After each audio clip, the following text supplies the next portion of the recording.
All right. Give everybody just a few moments to connect and come in the panel with us on Zoom.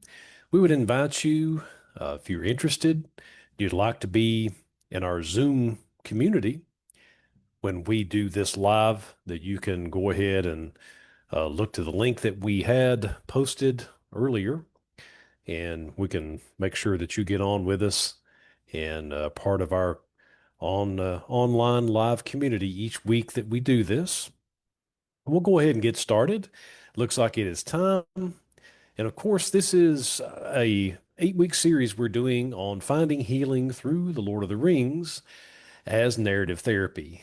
As always, we do this to demonstrate various therapeutic techniques that can be used in an effective and meaningful way to help people with various issues in life, and hope that you'll find this helpful. And of course, this is a very general session. This gives you some examples of what we would be working with if you decide to ever uh, partake of our services here at Looking Forward Counseling here at Rogersville, whether in person or online. Just let us know if you would have a preference. But this is just sort of a general example of how that we would approach therapy from a narrative perspective. We also offer person-centered uh, acceptance, acceptance counseling therapy. We also offer um, existential therapy, just various types of modalities. So if you're ever interested, please let us know. But we'll go ahead and get started with week 5, The Shadow Within, confronting the inner battle.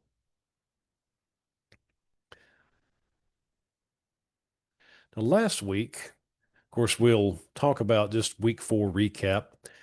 We talked about the power of small hands or ordinary courage. Last week, we explored how healing often happens not through grand gestures, but through small, faithful acts of courage. Just as Frodo and Sam, two small hobbits from the Shire, carried the fate of Middle-earth step by step, we discovered our own transformation unfolds through the quiet choices that we make each and every day. We reflected on the ordinary courage it takes to keep showing up, to forgive, to ask for help, or just to keep walking when life feels heavy. Now, these small acts, though often unnoticed, are what shape our story of healing. In the end, we learn that the smallest hands can do the greatest work. One choice, one act, one moment at a time. Now, tonight we're going into week 5, where we're going to be talking about the shadow within, the burden of the ring.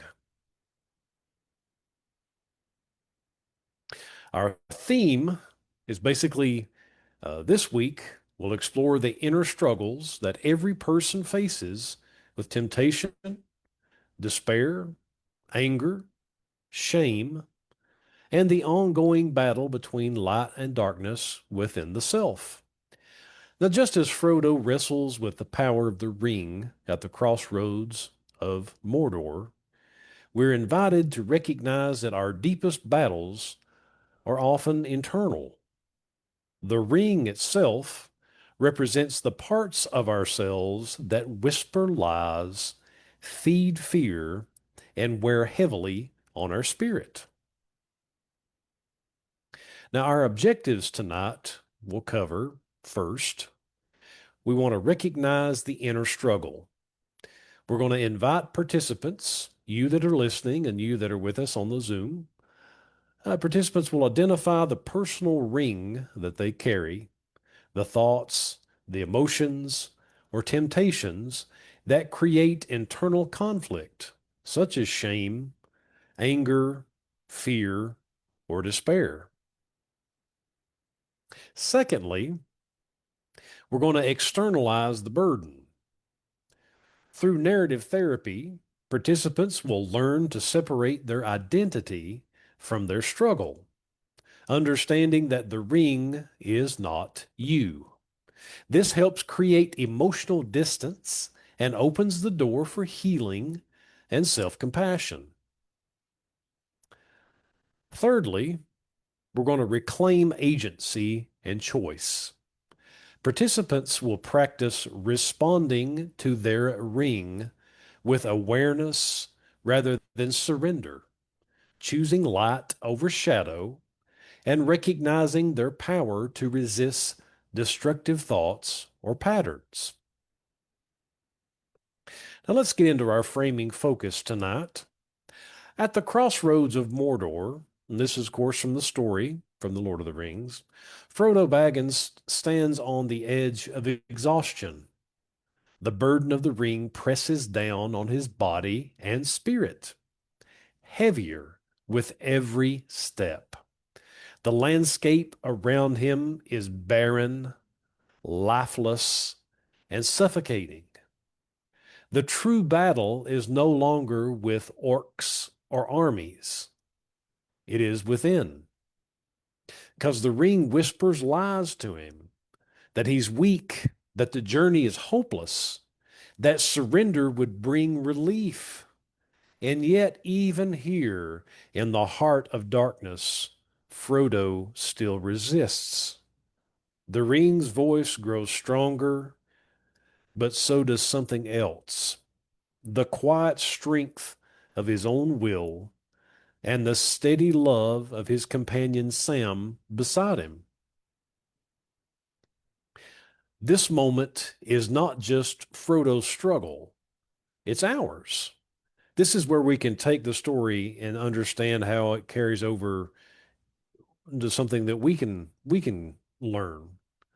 Because each of us carries a ring, a weight that tempts us toward despair, self-doubt, anger, or control. The danger lies not only in the burden itself, but in the way it tries to convince us that it is who we are. But through what I'm showing you here with narrative therapy, this reminds us the ring is not you. Your anger is not your identity. Your fear is not your essence. Your pain is not your name. When we can recognize our inner battles and call them by name, we begin to take back power from them. And healing begins when we separate who we are from what we carry. That's why we want to reflect on the question tonight of what burden in your life feels like the ring? Something you did not choose, but that you now must learn to understand, to resist, and carry awareness rather than shame. Now, as we frame the story, we understand that Frodo stands at the crossroads of Mordor. He's weary, he's broken, he's uncertain if he can take one more step. The weight of the ring is crushing down on him. It burns on his chest, whispering to his mind, feeding his despair. It's not just a story about a magical object. It's a mirror of the human heart. Each of us carries our own ring, and it whispers lies of unworthiness, of anger, of shame, and fear. At this moment in the journey, the battle is no longer just against, uh, as we were saying earlier, orcs or darkness. It's this battle that we have inside of us. The ring tempts Frodo to surrender. It promises control, but it brings isolation. It offers escape, but only delivers despair. And yet, in that moment, something remarkable happens. He doesn't face it alone. His companion, Sam, is beside him. The ring may be his burden, but companionship and love are the very things that keep him from giving up.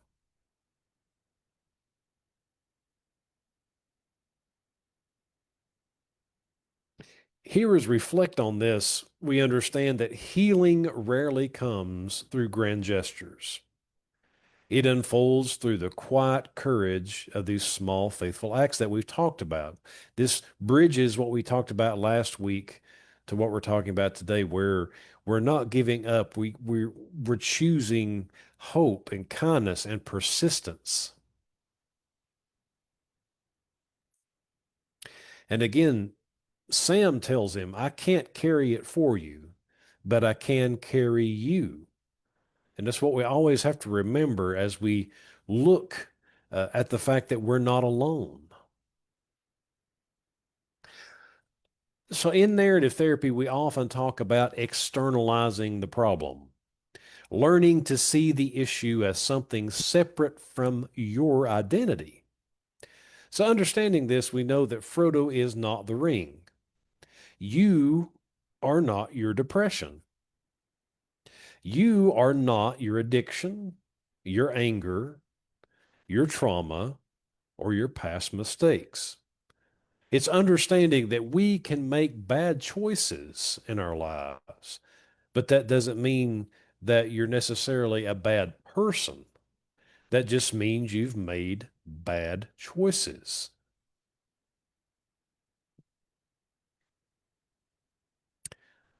So these are burdens you carry, not who you are. When we externalize the inner struggle, we can reclaim our power to resist it.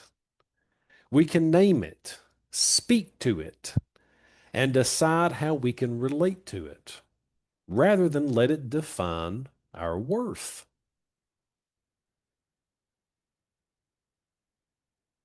So tonight, I want to invite you to pause at this point and just reflect. What ring are you carrying right now? What's the burden that's crushing you, whether it's guilt or shame? Now, guilt is not a bad thing. Guilt lets us know something is wrong and we did something wrong. Guilt lets us know we have a moral compass. But shame tells us that you're bad and you cannot do better. So that's why we have to understand the difference between guilt and shame. Guilt can let you know, yes, that was wrong, and you can accept the responsibility and the consequences for it. But then guilt can uh, subside and help you, you move on and you do better. Whereas shame keeps you in a state where you feel like you can't go on. So what lies does the ring whisper to you? What does your burden tell you? And then how does it make you feel about yourself? Do you feel like that you're just so bad and you've done such wrong that there's just no way you can ever do anything else? And then finally, what truths might you speak back to it? So that's what we're going to be looking at as we go through the rest of this tonight. Because this week's journaling exercise, and I would invite you to do that tonight. You can get started. Tonight, you can work on this through the week. But I invite you to write a letter to your ring, to your burden, the thing that sticks out the most that's crushing you. Yes, I want you to write a letter to it, not about it. I want you to talk directly to the burden. And you can begin like this. There's some examples you can use. You have followed me for a long time. You've whispered in my mind, weighed on my spirit, and shaped how I see myself. But I know now you are not me. It's very important to remember as we go through this exercise. So, and as you talk to it, describe its weight. How heavy is it? Describe how it tries to control you. Then declare your choice. that you will no longer let it define who you are. Yes, you may have done wrong. Yes, you've probably screwed up. We all have, because we're all this mixture of good and bad. Nobody is all bad or all good. We all have got the potential to make wonderful decisions in our lives, and we've got the potential to make horrendous ones. But it's about how we pick ourselves up and we move on that tells the ultimate story of ourselves. And remember, this isn't about destroying the ring in one moment or just casting your burden aside as if you can just do that. It's about recognizing that you are the bearer and not the burden itself. You carry it, but it does not carry you. So, what does this look like? I've laid out 4 steps here so you can see what I'm talking about. First, I want you to name your burden. Again, what's the ring? What form does it take in your life? Is it fear? Is it shame? Is it anger? Is it some addiction you have? Is it control? Is it grief? Or is it despair? What exactly is it? Next, I want you to give it a voice. If your ring could speak, what would it say to you? What does it want you to believe about yourself? Does it want you to believe that there's no way you could ever move forward? That you've been so damaged or you've hurt so many that you could never repair or move and move any, there's no way that you can move forward with this. Step 3 is I want you to speak back to it. Now here's where you respond. And you can think about, what truth do you want your ring to know? If you could call out your burden and give it a physical form and then have ears to hear you, what would you say to it? What boundaries or choices are you reclaiming? And then lastly, step 4 is to choose your path forward. So now think about, how will you carry this burden differently from now on? Does this cause a different sort of relationship with your burdens? What will remind you that you are not the ring? What's some things you can write down to help remind you, yes, you have this burden, you have this grief, you have this addiction, you have things that you have to deal with in life, but it's not who you truly are. It's a symptom of something. It's a burden that you're carrying, but it's not really who you are. So how can you remind yourself of that? So if you're watching live, I'd love for you to share not what your ring is, but how it feels to name it. We've already talked about what it is, but how does it feel to name it, to actually call it out and say what this is? Sometimes even saying, this is what I carry, begins to break its power. So again, you can put that in the comments section. You can send me a message. You can put that in the Zoom session, but let us know, how does it feel to actually name these issues? And if you're walking this journey quietly, know this: there is strength in naming. The shadow loses its hold when it's brought into the light. Always remember that. That's why it's important to be with people that can help you do such things. So, our closing reflection, as we begin to close our session out tonight, will just acknowledge the fact that the ring's power was never just in its gold or inscription. It was in its ability to twist the heart of whoever carried it. But Tolkien's message is clear. Even the most powerful darkness cannot stand against love, humility, and light.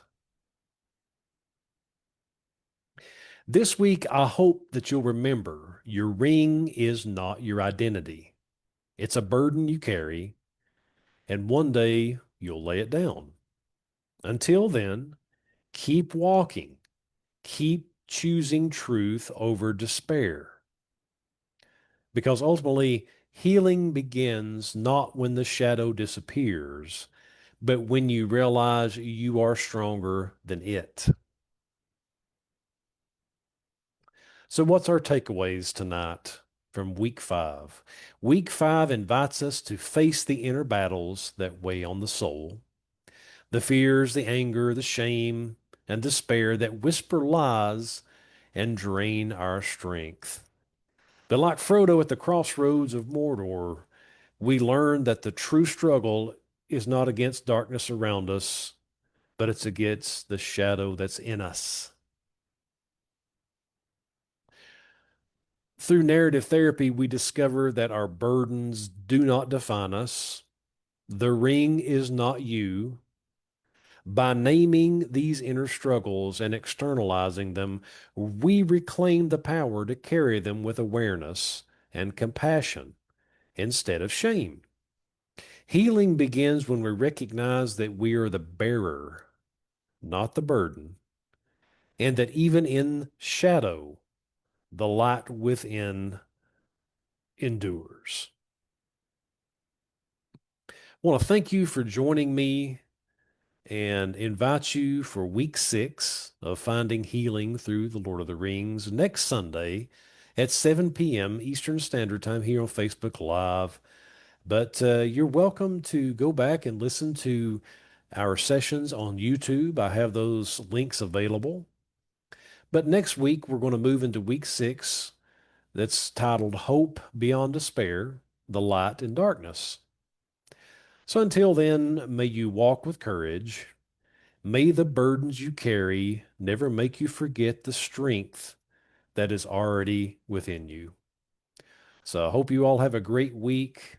Let me know how that these sessions are helping and what we can do to improve. And again, contact us. Let us know what we can do for you here at Looking Forward Counseling here in beautiful Rogersville, Tennessee. So thank you so much. See you next week, and I hope you have a great night.